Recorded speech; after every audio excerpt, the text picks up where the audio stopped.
Tere! Oleme siin Pirita terviseradadel. Sel nädalal toimub siis Noored Olümpiale virtuaalrattaturniir, kus siis kõik soovijad saavad ennast proovile panna. Sõltumata varustusest, olgu see linnaratas, maanteeratas, hübriidratas, on võimalik siis selles mõttes ennast proovile panna 15 kilomeetri etapil, 40 kilomeetri etapil ja siis 90 kilomeetri etapil. Leidke endal GPS, registreerige aeg, laadige üles oma tulemused ja sellega saate siis toetada meie Noored Olümpiale stipendiaate. Kõik me teame, et Tokyo olümpia on edasi lükatud, sest sellega kogume siis natukene lisavahendeid, et me saaksime oma stipendiaatidele anda võimaluse parimalt ette valmistuda. Ja mis oleks parim viis, kui selles mõttes teha sporti, parandada enda enesetunnet, parandada enda kehalist enesetunnet ja toetada meie noori olümpiasportlasi. Nii et leia endas võitja on see kampaania ja pange ennast proovile. Mina olen täna siin, vaatan, mis välja tuleb.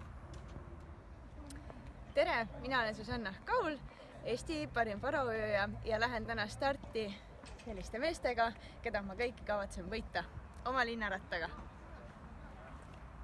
Tähelepanu, valmis olla, läks!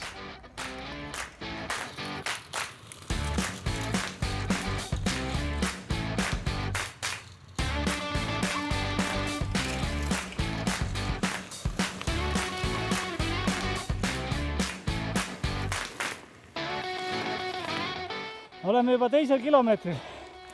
Hind on pojaga kaeras. Tõus on. Õnneks Tallinn ei ole enam kauge. Kuidas tunned? Vorm on hea? Ma kujutasin rattasõitu teistmoodi ette.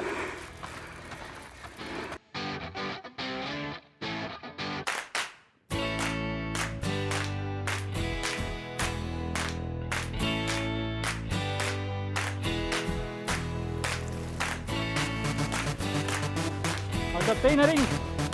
Kristo Oidermann juhib, Rain Tibar teine, Gert Pronks medalil.